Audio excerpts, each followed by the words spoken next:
¿Qué debo hacer yo, un maestro, para heredar la vida eterna? Y me encanta Jesús, hermoso mi Señor. Él les dijo, versículo 26, ¿qué está escrito en la ley? Tú eres maestro de la ley, ¿qué está escrito? Y le responde y le dice Jesús otra pregunta seguida. Le dice, ¿cómo lees? No le dijo ¿qué lees? Le dijo ¿cómo lees? Y saben, me llamó mucho la atención porque la mayoría de nosotros en ocasiones nos acercamos a la Biblia para buscar discusión. Hay gente así, ¿verdad? Que va a la Biblia y dice, no, yo tengo que discutir lo que dijo el hermano fulano. Eso no es así. Y van con una motivación incorrecta a la palabra de Dios. Y Jesús le está diciendo, no qué lees, sino cómo lees.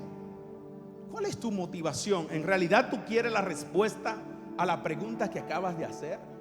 Y hoy yo te vengo a decir a ti, ¿tú quieres en realidad respuesta a las preguntas que hay en tu corazón que necesitan respuesta del cielo? Si es así, abre hoy tu corazón a la palabra y Dios no falla. Dios no falla, Él te va a dar una respuesta. Pero bueno, aquí entra la introducción a la conversación. Aquel respondiendo dijo lo que Jesús le preguntó, que está escrito en la ley. Dijo, amarás al Señor tu Dios con todo tu corazón y con toda tu alma y con todas tus fuerzas y con toda tu mente, y a tu prójimo como a ti mismo. Y Jesús le dice, wow, apláudale muchachos. Yo imagino que Jesús anda con los 12 discípulos. Perdónenme, yo me hago mis propias me imagino la escena, ¿verdad? Y mire lo que le dice Jesús cuando Él le responde eso. Le dice en el versículo 28, y le dijo, bien has respondido, haz esto y vivirás. Porque toda la Biblia se encierra en estos dos mandamientos. Aquí se cumplen la ley y los profetas, toda la palabra de Dios. Ama a Dios y ama a tu prójimo como a ti mismo. Y saben, no sé si usted se ha dado cuenta que en alguna ocasión usted lee esto y le pasa de largo, pero Dios está dando una orden en el mandamiento, ¿verdad? Pregunto, ¿a usted se le puede dar ese mandamiento de amar?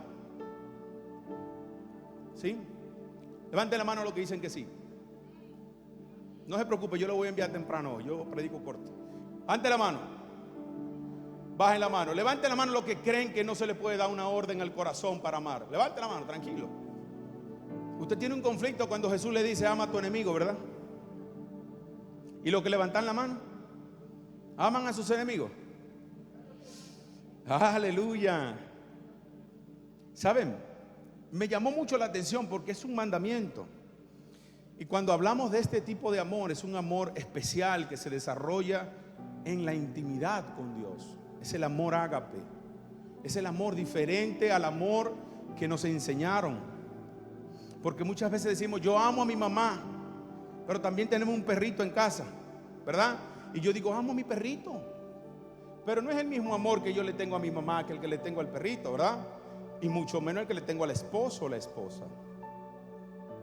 Es diferente, ¿verdad? Entonces en griego hay varias connotaciones para esa palabra que en el castellano no la tenemos. Y quiero un poquito destacar aquí, tomarme un momentito para esto. Cuando hablamos del amor hacia nuestra pareja, hablamos de ese amor erótico, el amor eros, ¿verdad? Que es el amor sexual que hay entre una persona. Por ejemplo, yo veo a mi esposa y digo, wow, es verdad que el bien y la misericordia de Dios está conmigo, me bendijo Jehová contigo. Aquí hay gente casada, sí. Si no, usted lo va a entender cuando se case. Pero uno dice, wow.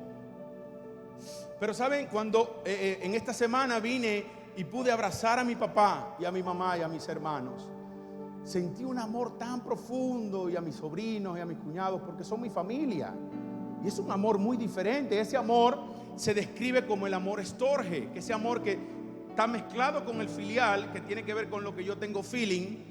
Por ejemplo, los liceístas, los aguiluchos y esa gente, usted tiene feeling con ese partido, con ese equipo. Pero el estorge tiene que ver con relación. Pero el ágape es el amor que habla Gálatas 5, que usted y yo debemos desarrollar a medida en que nos relacionamos con Jesús. Y ese amor no tiene que ver con emociones. Porque el eros tiene que ver con lo que uno siente. ¿A que sí? Cuando usted ve a esa persona que a usted le gusta, esa persona que usted quiere que sea su pareja o que lo es, a usted como que le da mariposita. A mí me da otra cosa un poquito más grande, pero hay gente que le da mariposita en el vientre, ¿sí o no? Dice, y suspira. Y si pudiéramos encerrar ese tipo de amor en algo musical, es como algo así meneado, como algo así como reggaetón y esa cosa, que tú nada más hablas de eso. Pero ¿saben qué? Cuando hablamos del amor ágape, hablamos de ese amor que tiene que ver con decisión, de ese amor que Dios siente por ti. Mira, te voy a decir algo, Dios te ama, haga lo bueno o haga lo malo. Su amor hacia ti no cambia. Ahora, tengo que decirte que si tú haces lo malo, sufrirás la consecuencia que Él quiere evitarte. Pero Dios te ama y nosotros no podemos hacer nada más para que Él no ame más, y nada tan feo para que Él no ame menos. Es igual que una madre ama a su hijo, lo ama por encima de lo que haga, ¿sí o no? Y sabe, Jesús le estaba diciendo, lo hiciste bien, pero ahora debe amar, y le habla en esa esfera del amor ágape, debe amar a tu prójimo como a ti mismo. Y Jesús le dice, bien has respondido, lo has hecho bien, haz esto y va a vivir. Pero aquí viene lo extraordinario. Versículo 29 dice, pero él, queriendo justificarse a sí mismo, dijo a Jesús, ¿y quién es mi prójimo? No se daba cuenta quién era el prójimo, fíjate. Y Jesús le respondió y dijo, un hombre descendía de Jerusalén a Jericó y cayó en manos de ladrones, los cuales le despojaron e hirieron, se fueron dejándole medio muerto. Aconteció que descendió un sacerdote por aquel camino y viéndole pasó de largo. Asimismo un levita, llegando cerca de aquel lugar, viéndole pasó de largo. Pero un samaritano que iba de camino vino cerca de él y viéndole fue movido ¿a qué? ¿Fue movido a qué? Y acercándose vendó sus heridas, echándole aceite y vino, y poniéndole en su cabalgadura lo llevó al mesón y cuidó de él. Otro día al partir sacó 2 denarios y lo dio al mesonero y le dijo, cuídamele, y todo lo que gaste de más yo te lo pagaré cuando regrese. ¿Quién pues de estos 2, le dice Jesús, quién pues de estos 3 te parece que fue el prójimo de aquel que cayó en manos de ladrones? Versículo 37, él dijo, el que usó misericordia con él. Entonces Jesús le dijo, ve y haz lo mismo. Este es un pasaje muy conocido y tiene una interpretación usual. Esa interpretación usual tiene que ver con la pregunta que le hizo el intérprete de la ley, la respuesta desafiante que Jesús le dio, ve y haz lo mismo, y le dice, haz esto y vivirás, ¿verdad? Pero ¿sabe qué? El intérprete quería buscar algo más, quería dejar en mal a Jesús. Pero esta parábola nos enseña responsabilidad en la interpretación usual, responsabilidad sobre los demás. ¿Saben? Muchas veces cuando hablamos del prójimo, pensamos que el prójimo es alguien de afuera, algún amigo, ¿sí o no? Algún conocido. Pero se nos olvida que los que estamos casados dormimos con un prójimo, que nuestros hermanos de sangre son nuestro prójimo, que nuestro papá, nuestra mamá son nuestro prójimo. Y digo esto porque hay muchos hogares que pasan por dificultad. Y saben una cosa, muchas veces somos incapaces de perdonar a los nuestros que están en casa. Estamos en conflicto con la esposa, con el esposo. Muchas veces estamos en conflicto con los padres, con los hermanos. Y se nos olvida que ellos también son nuestro prójimo.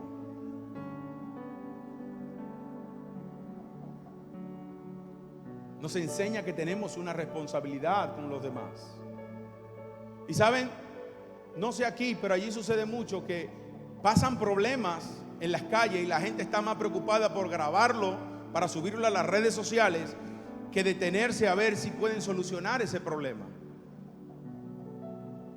Quizás hay personas que han venido a este lugar y han venido discutiendo, porque no sé aquí, pero allá hay muchas personas que discuten y cuando entran a la iglesia se ponen la aureola de santo.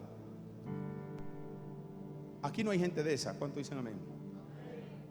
Pero aquí hay gente que quizás vino discutido con su esposo, con su esposa, con el novio, con la tía, y se le olvida que Dios te dice: mira, debes acudir a aquellas personas porque ellos son tus prójimos, debes amarlos, ¿verdad?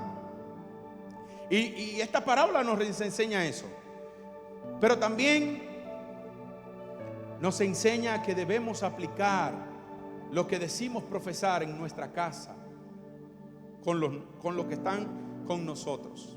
Ahora yo descubrí otra, como varios predicadores quizás lo han hecho, pero yo la descubrí y me gustó y quiero compartírsela a usted hoy. Hay otra interpretación de esta parábola.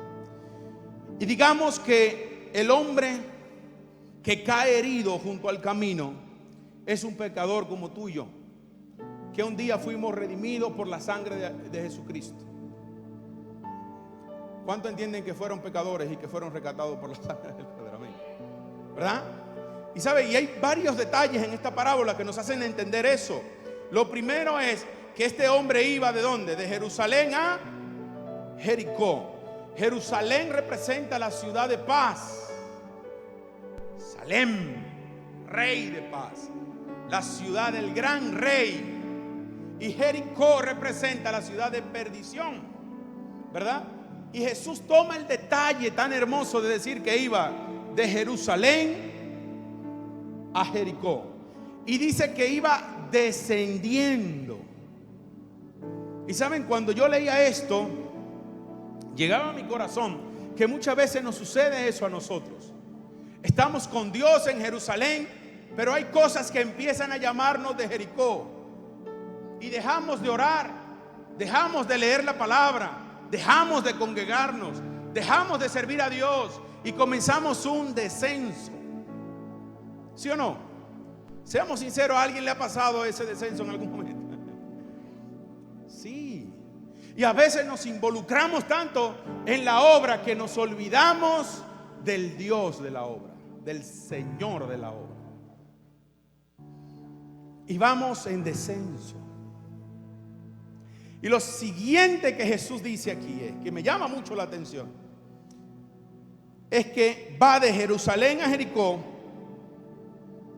pero en el camino que va hacia abajo lo pillan unos ladrones.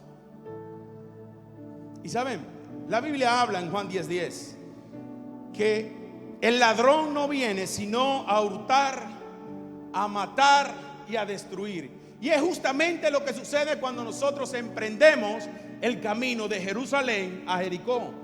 Yendo en descenso, se nos presenta el enemigo y empieza a hacer desastre en nuestras vidas. Y la Biblia dice que lo despojaron de todo, le quitaron todo lo que tenía y lo dejaron como medio muerto. Medio muerto. Y así sucede con gente en la iglesia, que usted lo ve que van prosperando, van avanzando, van creciendo, pero empiezan su camino en descenso hacia Jericó y empieza el diablo a hacer desastre en su vida. Quizá usted conoce de alguien que el diablo logró destruir su matrimonio, que el diablo logró destruir su empresa porque se alejó de la presencia de Dios. Queridos hermanos, la Biblia dice en el Salmo 91, el que habita morará. ¿Saben? El libro de Job declara que el diablo hablando, cuando Dios le dice, ¿has considerado a Job? El diablo le dice a Dios, le dice, ¿acaso no le ha acercado a él, a su casa y a todo lo que tiene, al trabajo de sus manos, has dado bendición. Por eso el amigo Job prospera en todo. Y es lo mismo que sucede contigo. Por eso empecé diciéndote que eres bendecido, porque estás bajo esa mano poderosa que te guarda y te cuida, a ti y a tu familia. Curiosamente, el diablo fue el engañador en el Edén, el ladrón allí en Edén, porque le robó la autoridad al hombre que Dios le había dado a Adán. Se la robó. Usted se ha puesto a analizar lo que dice Mateo capítulo 4 y Lucas capítulo 4 en la tentación de Jesús. Saben, cuando yo leí que el diablo lo lleva al pináculo del templo y le enseña la gloria de los hombres, los reinos que hay aquí, que tienen que ver con temas de finanzas, tienen que ver con dinero, y le dice: todo esto te daré si tú postrado me adoras. Y yo le dije: pero ¿quién caramba le dio eso al diablo? Porque él dijo que era de él, y Jesús no dijo que no. Jesús dijo: escrito está, al Señor tu Dios adorarás y a Él solo servirás. Pero Él no le dijo: los reinos no son tuyos. ¿Saben por qué? Porque Dios le había dado no en propiedad a Adán la tierra. Él le dijo: domina, sojuzga. Por eso la Biblia dice: mía es la tierra y su plenitud. República Dominicana le pertenece al Rey de Reyes y Señor de Señores. Pero quiero que entienda esto, porque cuando Adán peca, la Biblia dice que el que peca se vuelve esclavo ¿de qué? Del pecado. Entonces perdió la autoridad, la posición que Dios le dio a Adán, y el diablo tomó esa autoridad. Entonces Jesús le dijo: tranquilo, papi, que para eso vine yo aquí, para quitarte todo eso. Cuando Jesús muere en la cruz, me encanta Jesús. La Biblia dice en Colosenses que Él le quitó el acta de los decretos que nos era ¿qué? Contraria. ¿Y saben qué? Cuando Jesús resucita, le dice en Mateo, la gran comisión, le dice: por tanto, toda autoridad me es dada. ¿Dónde? ¿Y dónde más? Y después dice: por tanto, id y haced discípulos. Jesús recuperó la autoridad que Adán había perdido y se la dio a la iglesia. Usted sabe que Jesús no nos dejó a nosotros una cuenta de banco en Zurich. No nos hace falta. Jesús no nos dejó un arma nuclear para pelear. No nos hace falta. ¿Qué nos dejó Jesús como iglesia? Su poder y su autoridad para gobernar en todo lugar donde nos encontremos. Por eso, si al Señor, déselo duro, apláudale, se lo merece. Fíjese, esto es muy especial el día de hoy, 27 de febrero, en el 178 aniversario, porque no solo fue una guerra militar, sino que desde siempre ha sido una guerra espiritual. En el mundo entero, nuestra bandera es la única que tiene la palabra de Dios, y a Dios por delante de todas las cosas. Jesús no dejó su autoridad. Y el diablo aquí, hermanos, representado como el ladrón, muchas veces roba en nuestras vidas. ¿Por qué? Porque nosotros empezamos a descender de Jerusalén a Jericó. Una de las cosas que predomina en nuestro país, porque es un país de gente amorosa, se destaca por eso. Es un país de gente sociable. Es un país de personas que aman a los demás. Pero ¿saben? La guerra hoy en día está siendo de conocimiento. Y me da mucho gusto ver niños, ver jóvenes en esta iglesia, porque nosotros los jóvenes, cuando dicen amén, todos los menores de 90 son jóvenes. Somos el futuro de esta nación. Por favor, prepárese, no deje de estudiar, no deje de prepararse. Prepárese. Queridos amigos, lo que dura en la vida es necesario que haya sacrificio. Lo que es duradero se construye paso a paso. Estudie, trabaje, honre a Dios y despreocúpese, que Dios le va a bendecir. Este hombre, con lo primero que se encuentra después de estar medio muerto, es con un sacerdote y con un levita. El sacerdote representa el sistema religioso de esa época, la iglesia. ¿Saben? Yo hablaba con mi esposa y yo decía, lo que decía la pastora lo mencionó, yo me reí porque yo le decía a mi mujer, yo no iba a la iglesia, yo tengo 14 años de haber entregado mi vida a Dios. Y yo decía, yo no voy a una iglesia, porque yo conocía iglesias donde ponerse un pantalón corto, los varones, era pecado y los sentaban en la última fila de atrás. Yo sé que los que están sentados atrás no son pecadores, todo lo contrario, son los más santos orando por los que están delante. Pero hacían eso en la iglesia. ¿Cuántos vivieron esa época? ¿Sí o no? Usted tiene el pantalón corto, usted disciplina en su casa. Y usted sabe que aquí hace calor. Yo decía, ¿cómo yo hay una iglesia si esa gente se visten con no sé qué largo y tal? Decía yo en mi juventud y en mi ignorancia, ¿verdad? Y todo eso eran limitantes para que la gente no recibiera a Jesucristo en su corazón. Era pecado ponerte un pantalón corto, pero estar chismeando en la iglesia no. Eso no era pecado. No. Oye, y me da tristeza, porque la mayoría de los jóvenes hoy en día nos ven a nosotros como que somos unos bichos raros. Cuando Jesús, hermanos, nunca enseñó a una iglesia a ser un bicho raro. Usted iba a hacer la diferencia por principios éticos y morales que Jesús enseñó, no por tema de vestimentas, hermano. Y la iglesia hizo mucho daño en ese ambiente, porque la gente decía, yo no quiero ir a la iglesia, yo no quiero entrar a una iglesia, porque lo que yo veo allí no es a Jesús, es a un montón de gente queriendo ponerme reglas que encima no eran bíblicas. No eran bíblicas. Y esto representaba la ley, juicio sobre la gente. Y me da tristeza cuando a una persona que dice que ama a Dios condena más a la gente que salvarlo. Le predica más condenación que salvación. Yo no sé usted, pero si usted me habla a mí de condenación, hermano, vamos a tener 3 conversaciones. A la cuarta ya yo soy hermano si hablo con usted. Pues este tipo me está condenando todos los días. Yo estoy más en el infierno que afuera. Y es triste porque la iglesia de Dios, yo no sé si usted lo interpreta así, pero está llena de gente pecadora, redimida por la sangre del Cordero. ¿O fue que se le olvidó? Si yo hoy estoy aquí es por misericordia. Yo era el menos indicado para estar aquí presente, pero su misericordia me alcanzó como te alcanzó a ti. Y este sacerdote representa la ley.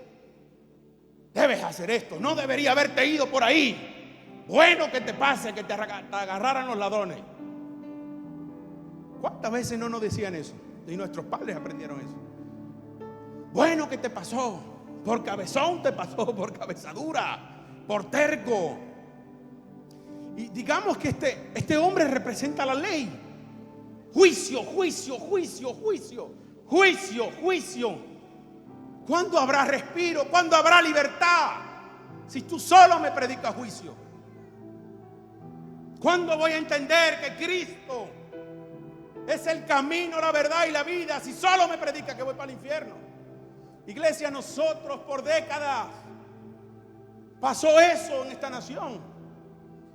Pero gloria a Dios que levanta una iglesia como esta, que conoce el verdadero significado de la gracia. Y que ustedes van a traer a multitudes a los pies de Jesús. Porque hoy ya no tenemos una guerra militar, tenemos una guerra espiritual impresionante. La Biblia lo describe en Efesios 6. Nuestra lucha no es contra carne y sangre, es contra principados y potestades y huestes de maldad. ¿Saben? Y este sacerdote, ¿sabe qué hizo? Prácticamente le dijo, bueno, que le pasara, ¿quién lo mandó a venir por aquí? Se fue derecho, lo dejó tirado. Y yo te voy a hacer una pregunta. ¿Te ha pasado a ti también que has visto a alguien pasándola mal? Y tú dices, bueno, eso fue porque se fue a beber y se fue y hizo ta. En vez de acercarte y abrazarlo y decirle, mira, Dios está ahí contigo. Dios también tiene misericordia.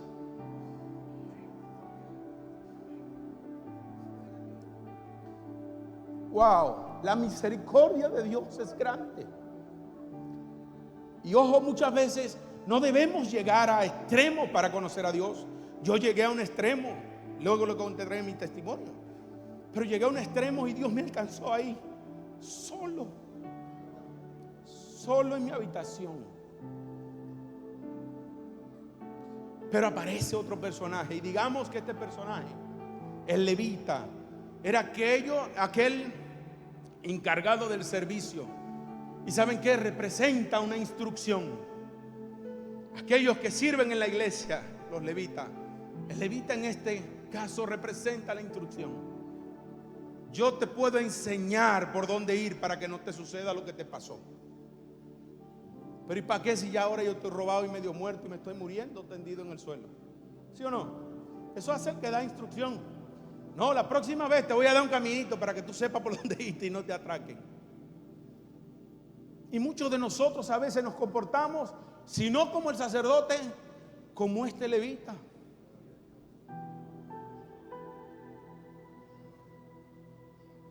Amigos, nuestros hermanos se mueren sin Jesús.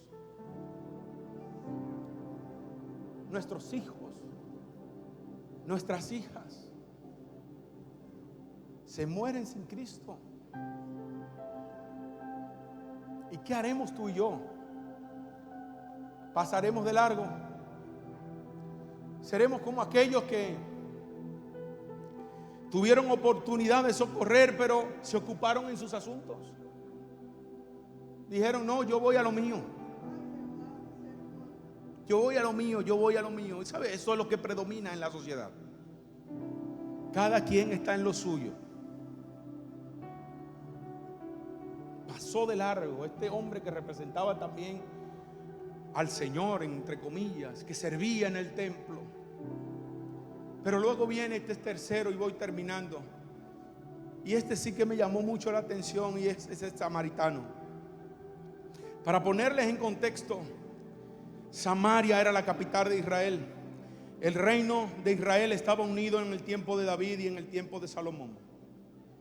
Cuando termina el reinado de Salomón, empieza Jeroboam y el reino se divide.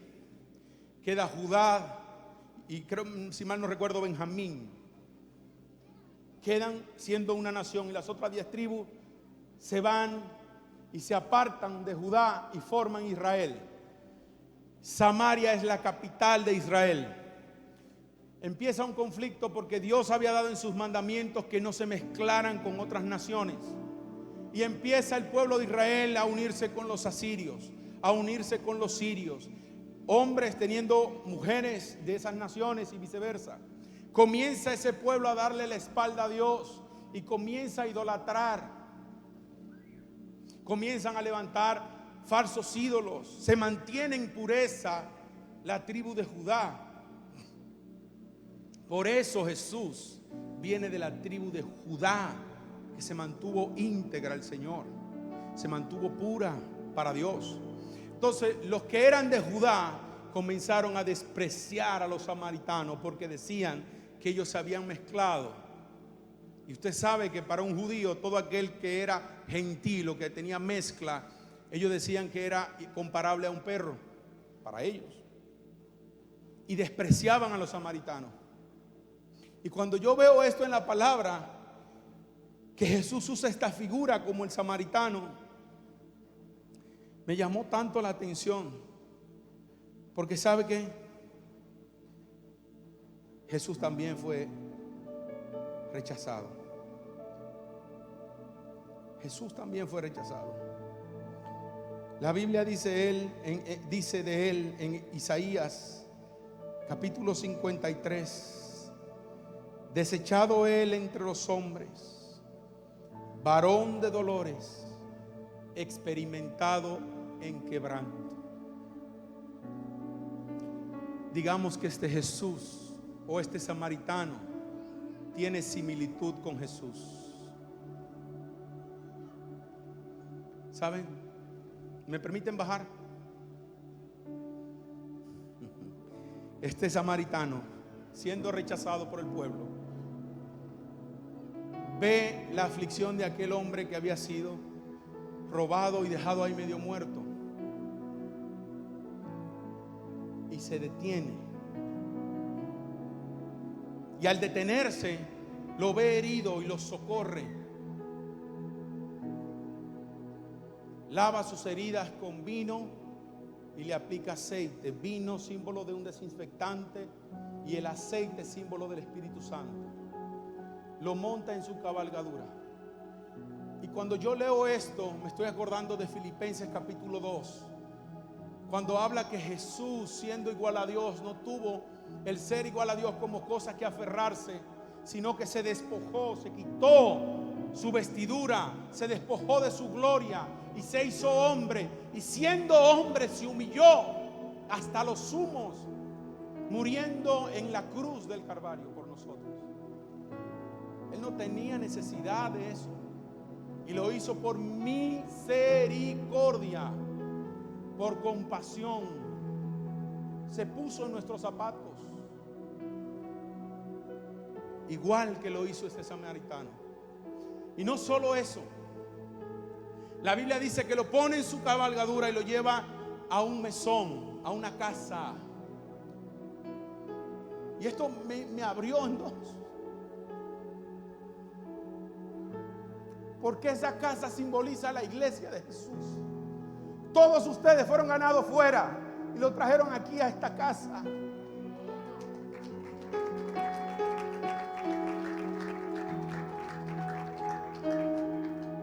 Y lo atiende allí. Y se va y deja pago al mesonero. ¿Y sabe quiénes son esos mesoneros? Ustedes y yo. Y le dice: cuídamele, lo amo, cuídalo. Y si gasta más de lo que te dejo, yo te lo voy a devolver. Y yo me quedé pensando, ¿por qué juzgamos a la gente que viene si nosotros estamos así? Si nosotros vivimos esa vida, ¿por qué no amamos a la gente? ¿Por qué nos ocupamos en otras cosas? ¿Por qué no amar como Jesús amó, no tener la misericordia que Él tuvo conmigo, yo poder tenerla con otro? Te digo algo, esa historia hoy continúa, porque Cristo en nosotros es la esperanza de la gente allá afuera. Y Él quiere usarte a ti para traer a otros a su casa, para que los cuidemos, para que se recupere aquí en su casa y pueda salir a bendecir a otra persona.